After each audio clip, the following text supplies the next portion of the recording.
The story begins on the vast plains of Germany, where the wind howls across fields littered with the remnants of countless battles.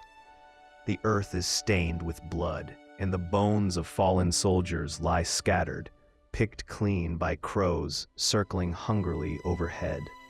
Amidst the desolation, a group of weary soldiers brace themselves for combat.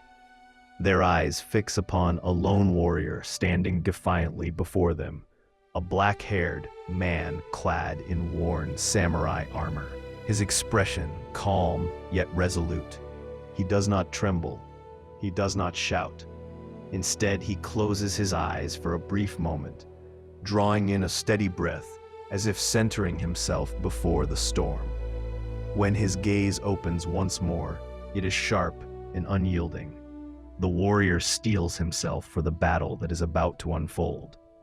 Sometime later, the scene shifts to a small village nearby, a place broken by war and burdened by hunger. The houses sag under years of neglect, their walls cracked and blackened by smoke.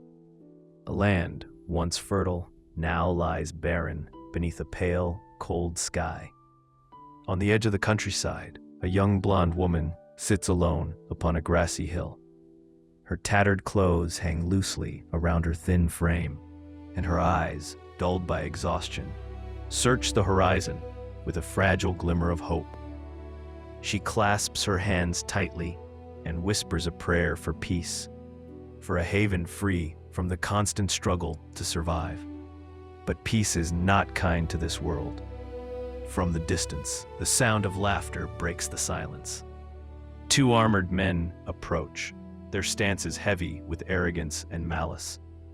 The woman's heart quickens as the brutes close in, their faces twisted with wicked amusement. They see not a person, but an opportunity, one they intend to exploit.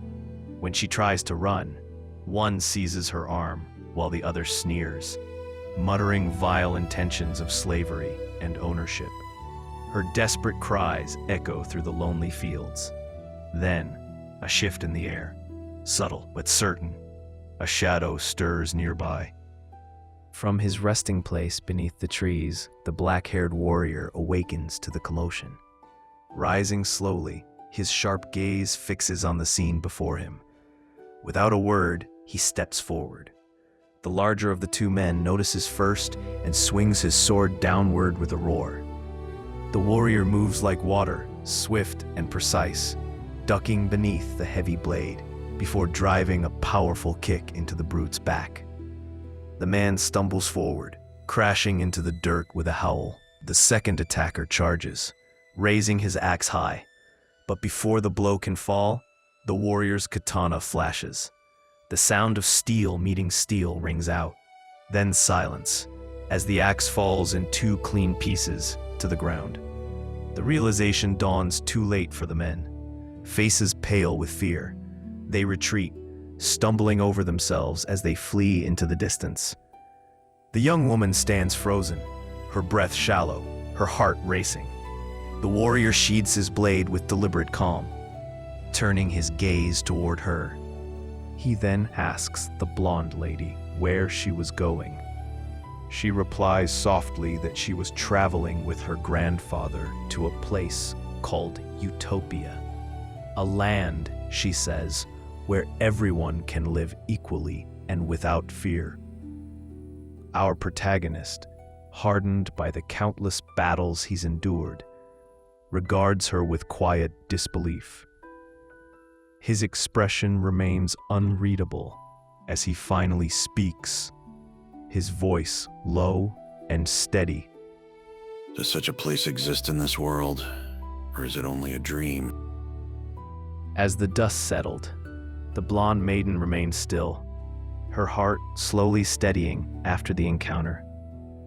She turned her gaze toward the warrior's retreating figure, studying the way he carried himself, silent, composed, yet burdened by something unseen. When he finally spoke, his voice had carried a distinct edge, an accent unlike any she had heard before. She wondered, quietly, if that was how people spoke in the Low Countries. those distant lands she had only heard of in her grandfather's stories. His words had been few, yet they lingered in her thoughts long after he had sheathed his blade. Before she could dwell further, a familiar voice called out from behind. An elderly man hurried toward her, his limp slowing his steps, but not his resolve. His weathered face was lined with years of hardship, and his hands, rough from labor, still clutched a pocket filled with freshly dug potatoes. As the warrior passed by the edge of their humble farmland, Oppa stepped forward and raised the small sack in offering. "Please, sir," he called out. Please take these as a token of our gratitude, though it isn't much. The warrior stopped briefly, turning his head just enough for his dark eyes to meet Oppa's. For a moment, he said nothing. Then, with the faintest shake of his head, he refused the gesture. Without a word, he reached for an object covered in a tightened blanket, revealing the faint outline of another weapon hidden beneath, and continued down the path. Zeta and Oppa watched as his figure grew smaller, swallowed by the dying light of the sun. The sky burned crimson and gold, the wind carrying the faint echo of his footsteps across the plains. Morning crept softly across the frost-bitten hills, a thin light breaking through the mist. Oppa and Zeta walked along a dirt trail that wound toward the looming silhouette of Prince Elector's castle. The land around them was cold and quiet, a husk of what it once had been. Zeta's mind lingered on what awaited them beyond those blackened walls. She worried their faith would betray them before they were even granted shelter. The world had little mercy left for Protestants. Oppa, ever steady despite the years, reassured her that a man's skill could outweigh his creed. His hands, hardened by decades at the forge, were worth more to a prince on the brink of war than his prayers could ever be. When they reached the gates, armed guards ushered them through narrow courtyards, echoing with the ring of hammers and the murmur of preparation. Inside the hall, Prince Elector stood in front of them in a suit of armor and sword within grasp. Before the prince, Oppa and Zeta kneel, their heads bowed low. The Prince Elector, a stern yet weary man, regards them in silence. He studies the soot on Oppa's hands and the humility in their posture. After a moment, he walks away with silent approval. "That means you can stay," the soldier beside him says. Oppa bows deeply in gratitude, but Zeta's eyes betray unease. A castle preparing for war is no safer than the battlefield outside, as the light of the sun spills over the fortress walls. Prince Elector stands upon the battlements as the great iron gates begin to close. "Seal the gates," he commands. Before the chains can fully tighten, a shout rings out from atop the battlement. A lone figure emerges through the setting sun, carrying a Dutch flag high above his shoulder. Archers tense. The prince raises a hand, signaling them to hold fire. As the figure steps closer, his face becomes clear. It's the warrior, the same man who saved Zeta. He stood before the prince with the faintest bow of the head. "Issak," he said simply, "mercenary, under contract to the Prince of Orange." Prince Elector's younger brother, Heinrich, stood at the prince's side, and unlike his elder brother, he did not hide his irritation.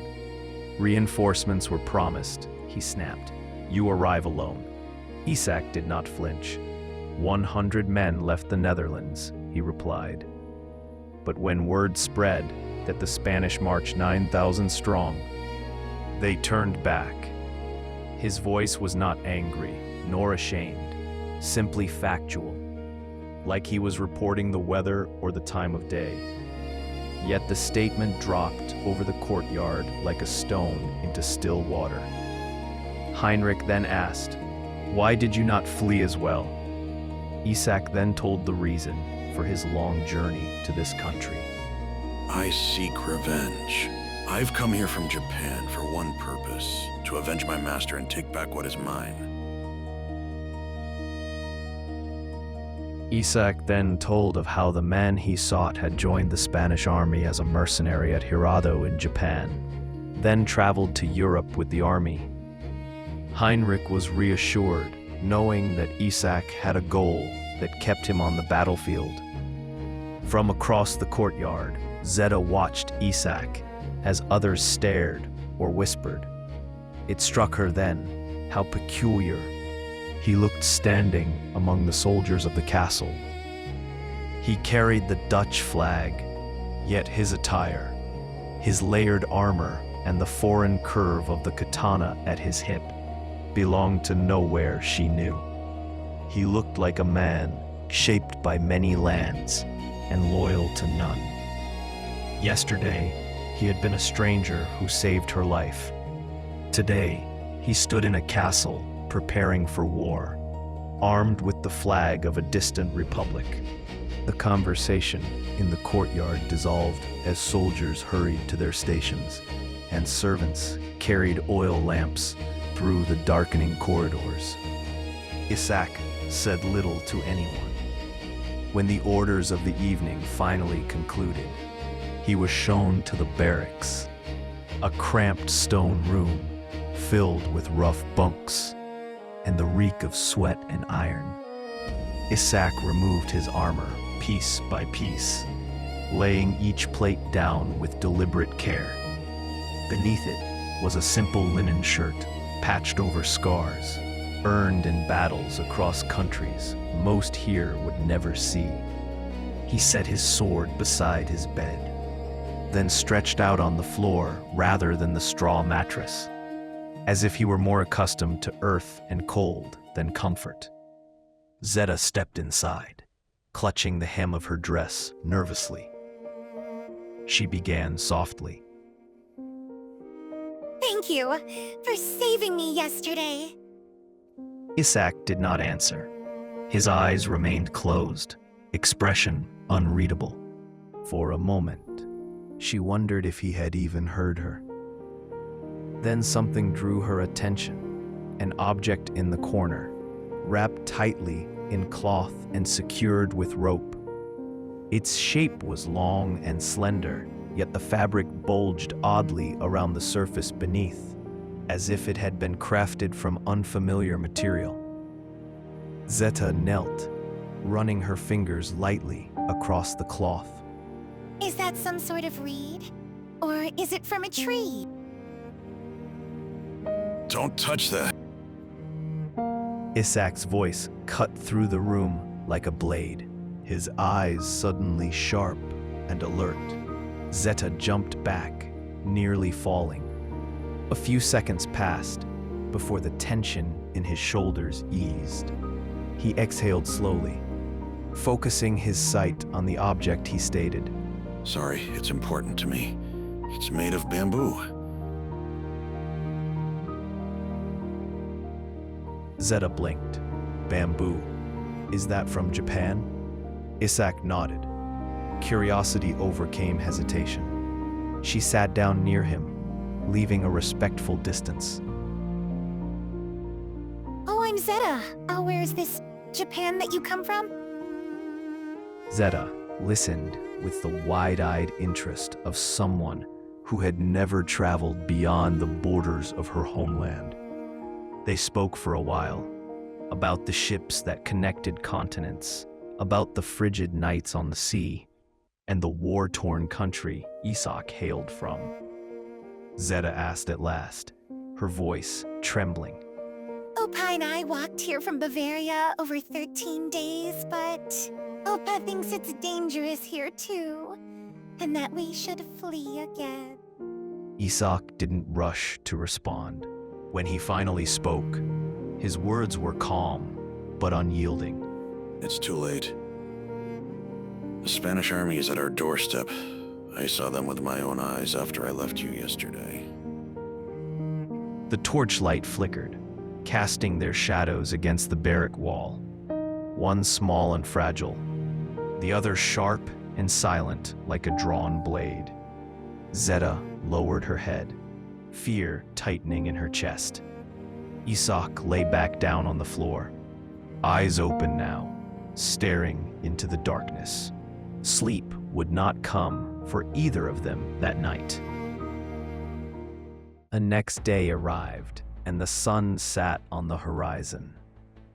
Suddenly, the bells began to ring. Soldiers scrambled to the walls. Archers readied their quivers. The castle gates were sealed shut. Zeta could see the fear behind the helmets and shields, not just in the young who had yet to taste battle, but in veterans who had survived too many. Then, from the high wall, the enemy appeared. 10,000 soldiers spilled through the horizon like a flood of fire across the landscape. The red banners of Spain snapped in the wind, and the rhythm of their war drums seemed to strike the heart rather than the ear.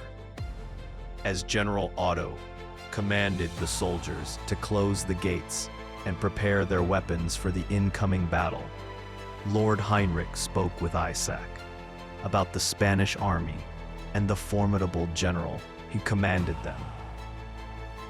Are you ready? I've heard Japanese warriors are invincible with a sword in hand. I hope I've heard right. Spinola's prowess is renowned in the Netherlands, but what makes him so fearsome? Spinola is Italian. He has scant means, but nonetheless leads a force of over 10,000 men, drawn to him by his brilliance and reputation. His personal contract with Spain is what feeds his troops. Their faith in him is his strength. Even we, his foes, must grant that he is a fine commander. There was a rumor in the Netherlands that Spinola's mercenaries haven't been paid in 6 months. That wouldn't be enough to deter them. It shows the measure of their loyalty to him.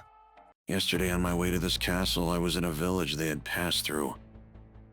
Nothing had been looted. No doubt on Spinola's orders. So we face a formidable and well-disciplined enemy. How do we defeat them? I've been asking myself that question since yesterday. And have you an answer? Issak said nothing and walked away. He took his place among the front ranks on the wall. Eyes narrowed, not in fear, but calculation. A man who had seen war enough times to know exactly how it begins. From the ramparts, they stared out across the valley, where soldiers stretched to the very edge of the horizon. An endless sea of steel and crimson. In that dreadful moment of stillness, before the storm broke, none of them yet understood how merciless and unforgiving this war would become.